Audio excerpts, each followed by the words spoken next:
94,44,00,000 అంచనా వ్యయంతో అఖండ గోదావరి ప్రాజెక్టుకు రాజమహేంద్రవరం పుష్కర ఘాట్లో కేంద్ర పర్యాటక శాఖ మంత్రి గజేంద్ర సింగ్ షెకావత్, రాష్ట్ర ఉప ముఖ్యమంత్రి కొణిదెల పవన్ కళ్యాణ్, ఎంపీ దగ్గుబాటి పురంధేశ్వరి ఘనంగా శంకుస్థాపన చేశారు.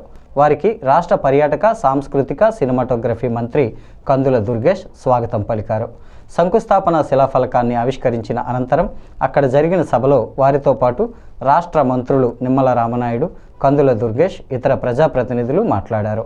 డబుల్ ఇంజన్ సర్కారు ఉండడం వల్లనే అన్ని ప్రాజెక్టులు వేగంగా సాగుతున్నాయన్నారు.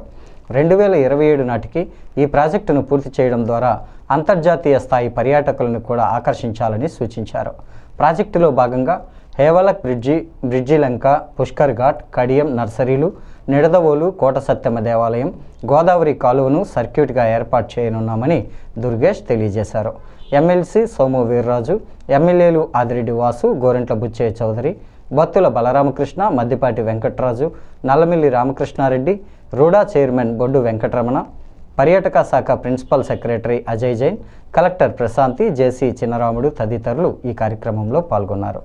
Tourism undertaking is the Akhanda Godavari project in Rajamundry, sanctioned under the Special Assistance States for Capital Investment Scheme. With an allocation of almost 95 crore rupees, this initiative aims to create a comprehensive, immersive riverfront experience anchored around Havelock Bridge and Pushkar Ghat. The historic 125 years old Havelock Railway Bridge is being reimagined as a multi-sensory tourist destination. Visitors will walk across the Godavari on a 1.2 kilometer stretch of the bridge adorned with theme spans, interactive installations, cafes, souvenir shops and an interpretation center narrating the story of Rajamundry rich cultural and its rich culture tapestry. Dear friends, as mentioned by Honorable Pawan Kalyan Garu, I come from the state of Rajasthan, the state which is famous for its history, culture, legacy and tourism. And I, with my experience in tourism industry for about more than 3 decades. Rajahmundry అనగానే గుర్తుకొచ్చేది గోదావరి తీరం. ఇప్పుడు కూడా ఒక తీరం వెంబడి ఇప్పుడు నాగరికత ఉన్న చోట భాష అన్నీ ఎదుగుతాయి. అలాంటి పరిస్థితుల్లో ఈ నేల ఎలాంటిదంటే మనకి ఆంధ్రుల అన్నపూర్ణగా పేరుగాంచిన డొక్కా సీతమ్మ గారికి జన్మనిచ్చిన నేల. కవి మహాభారతాన్ని మనకి తెలుగులో అందించిన మన ఆదికవి నన్నయ్య గారికి జన్మనిచ్చిన నేల. అలాగే ఎంతోమంది కళాకారులకి, సామాజికవేత్తలకి జన్మనిచ్చింది. మనకిష్టమైన బాపు రమణంలో ఒకరైన ముళ్ళపూడి వెంకటరమణ గారికి అందించిన ఈ గోదావరి నేల. ఇది చాలా సంవత్సరాల నుంచి, చాలా దశాబ్దాల నుంచి ఉన్న కోరిక. ఈ మన హ్యావ్లాక్ బ్రిడ్జ్ ఒక చాలా పురాతనమైంది. దీనిని వాడకుండా వదిలేసాం. దీన్ని ఎలా చేయాలి అనేది చాలామంది ప్రజల ఆకాంక్ష, గోదావరి జిల్లా ప్రజల ఆకాంక్ష. మనం అడిగిన వెంటనే దీన్ని ఒక టూరిజం కింద ఒక మంచిగా ప్రాజెక్ట్ చేయాలంటే ఈ రోజున మన ఒక్క ప్రాజెక్టేగా దాదాపు 430 కోట్ల రూపాయలు పెట్టి 7 ప్రాజెక్టులను ఈ రోజున ఆంధ్రప్రదేశ్ మొత్తం మీద పనులు ప్రారంభిస్తున్నాం. ఈ రోజున దాటి మీద కొన్నేమో ఇవి ప్రణాళికలు సిద్ధంగా అవడం, కొన్ని పనులు పూర్తి అవ్వడం, ఇలా చేస్తూ ఉన్నాం. దాంట్లో ముఖ్యమైనది ఈరోజు మనకి అఖండ గోదావరి ప్రాజెక్ట్. ఈ అఖండ గోదావరి ప్రాజెక్టులో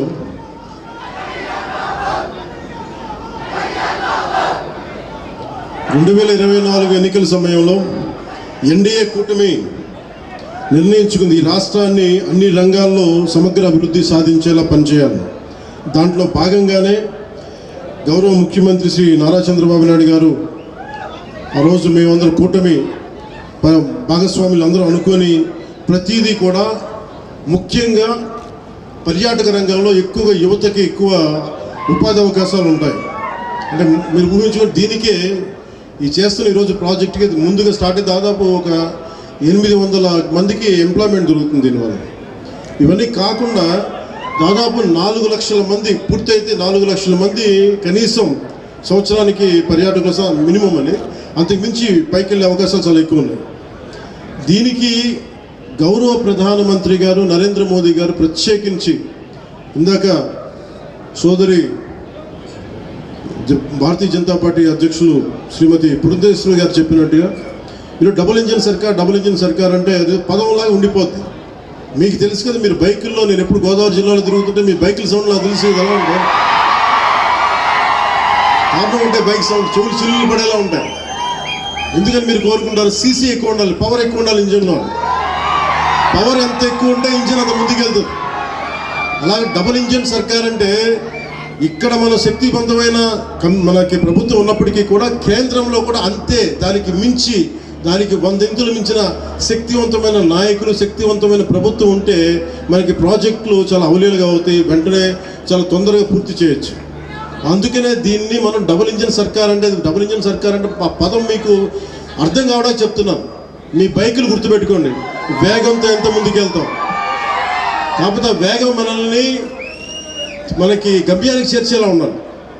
అందుకని అలాంటి చాలా ప్రత్యేకమైన గైడ్లైన్స్ తోటి, ముఖ్యంగా ఈరోజు మనకి విచ్చేసిన మన కేంద్ర టూరిజం శాఖ మార్చులు గజేంద్ర సింగ్ షెకావత్ గారు ఈ రోజున మన స్టేట్కి మద్దతు ఇవ్వటం ఈరోజు మొదటిసారి కాదు. ఈ రోజున మనకి విశాఖ స్టీల్ ప్లాంట్ కూడా మనకి ఈ రోజున దాన్ని ప్రైవేటీకరణ కాకుండా కాపాడగలిగామంటే దానికి ముందస్తుగా దానికి బీజాలు చేసింది గజేంద్ర సింగ్ షెకావత్ గారు జలశక్తి మినిస్ట్రీగా ఉన్నప్పుడు. వికసిత్ ఆంధ్ర రాష్ట్రం మనకు కావాలంటే వికసిత్ జిల్లాలు కూడా కావాలి. అంటే వికసిత్ రాజమహేంద్రవరం కూడా ఖచ్చితంగా వికసిత్ ఆంధ్రలో భాగం అని చెప్పి మనం గుర్తించాలి. దానిలో భాగంగానే ఇవాళ అనేక పర్యాటక అభివృద్ధి కార్యక్రమాలు మనం శంకుస్థాపన చేసుకోవడం జరుగుతుంది. ప్రత్యేకించి హ్యావ్లాక్ బ్రిడ్జ్, 100 సంవత్సరాల నాటి బ్రిడ్జ్ నిరుపయోగంగా ఉన్నటువంటి సందర్భంలో దాని యొక్క చారిత్రాత్మక ప్రాధాన్యతను గుర్తించి ఇవాళ దాన్ని కూడా ఒక పర్యాటక క్షేత్రంగా దాన్ని అభివృద్ధి చేయడానికి కేంద్రం తన సహకారాన్ని అందిస్తుంది. అదేవిధంగా రివర్ ఫ్రంట్ దాన్ని కూడా అభివృద్ధి చేస్తున్నటువంటి సందర్భంలో నేను ఇప్పుడే అజయ్ జైన్ గారితో కూడా మాట్లాడాను. అక్కడ ఉన్నటువంటి విగ్రహాలని తొలగించకుండా ఏదైతే అభివృద్ధి చేస్తున్నామో ఆ అభివృద్ధిలోనే మిళితం చేయమని చెప్పి వారికి ఇప్పుడే అజయ్ జైన్ గారు కూడా నేను అభ్యర్థించడం జరిగింది. అదేవిధంగా హ్యావ్లాక్ బ్రిడ్జ్తో పాటుగా ఇవాళ పుష్కరాలకి సంబంధించి 2027వ సంవత్సరంలో ఏదైతే పుష్కరాలు మనం రాబోతుందో దాన్ని దృష్టిలో ఉంచుకునే ఇవాళ పుష్కర ఘాట్లో అఖండ గోదావరికి కూడా మనం శంకుస్థాపన చేసుకోవడం జరిగింది. కనుక అభివృద్ధి రాజమహేంద్రవరాన్ని ఇందాక సోదరులు దుర్గేష్ గారు మాట్లాడుతూ హెరిటేజ్ జిల్లాగా రాజమహేంద్రవరాన్ని గుర్తించాలి అని చెప్పి వారు అభ్యర్థించారు. ప్రజలందరికీ గుర్తుండే ఉంటుంది, నేను పార్లమెంట్లో ఈ అంశాన్ని లేవనెత్తి రాజమహేంద్రవరాన్ని హెరిటేజ్ సిటీగా గుర్తించమని చెప్పి నేను ప్రత్యేకించి పార్లమెంట్లో నేను రేజ్ చేసినటువంటి అంశం. కనుక ఖచ్చితంగా పెద్దలు గజేంద్ర సింగ్ షెకావత్ గారు ఇక్కడే ఉన్నారు, వారి సహకారంతో ఖచ్చితంగా దీనికోసం నా వంతు కృషి చేస్తాను అని చెప్పి తెలియజేస్తూ అనేది చాలా శుభపరిణామం అని చెప్పి తెలియజేసుకుంటూ, మీ అందరికీ తెలుసు ఆ రోజు 2014లో రాష్ట్ర విభజన వల్ల జరిగినటువంటి నష్టం కంటే 2019-24 5 సంవత్సరాల పాలన వల్లే ఈ ఆంధ్రప్రదేశ్ రాష్ట్రానికి ఎక్కువ నష్టం జరిగినటువంటి పరిస్థితుల్లో మళ్ళీ రాష్ట్రాన్ని విధ్వంసం నుంచి మళ్ళీ నిర్మాణం వైపు నడిపించేటువంటి దిశలో టూరిజంకి అత్యంత ప్రాధాన్యతనిస్తూ, అందులో ప్రత్యేకించి ఉత్తరాంధ్ర విశాఖ అందాల తీరమైనటువంటి ప్రాంతం దగ్గర నుండి రాయలసీమలో మరి ఏదైతే గండికోట దగ్గర నుంచి, అందులో ప్రత్యేకించి మన తూర్పు పశ్చిమ గోదావరి జిల్లాల అందాల ఏదైతే టూరిజం, టెంపుల్ టూరిజంని మరి మిక్స్ చేస్తూ రేపు భవిష్యత్తులో పెద్ద ఎత్తున ఈ టూరిజంను అభివృద్ధి చేసేటువంటి దిశలో, ఈ రాష్ట్రాన్ని మళ్ళీ అభివృద్ధి పదంలో నడిపించేటువంటి దిశలో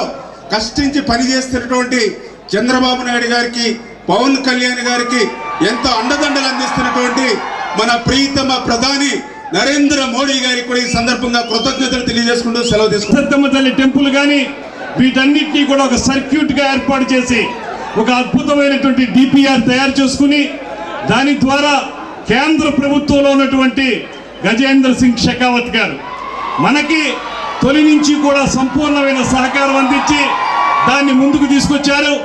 దాన్ని మరింత ముందుకు తీసుకెళ్ళడానికి మన ఉప ముఖ్యమంత్రి కొణిదెల పవన్ కళ్యాణ్ గారు చూపించినటువంటి ప్రత్యేకమైనటువంటి శ్రద్ధ, అదేవిధంగా మన ఎంపీ పురంధేశ్వరి గారు చూపించినటువంటి సహకారం, వీటన్నిటితో పాటు ముఖ్యమంత్రి గారి యొక్క ఆలోచనల మేరకు ఇవాళ ఇక్కడ మనం చాలా కాలంగా ఎదురు చూస్తున్నటువంటి అఖండ గోదావరి అనేటువంటి ప్రాజెక్టుకి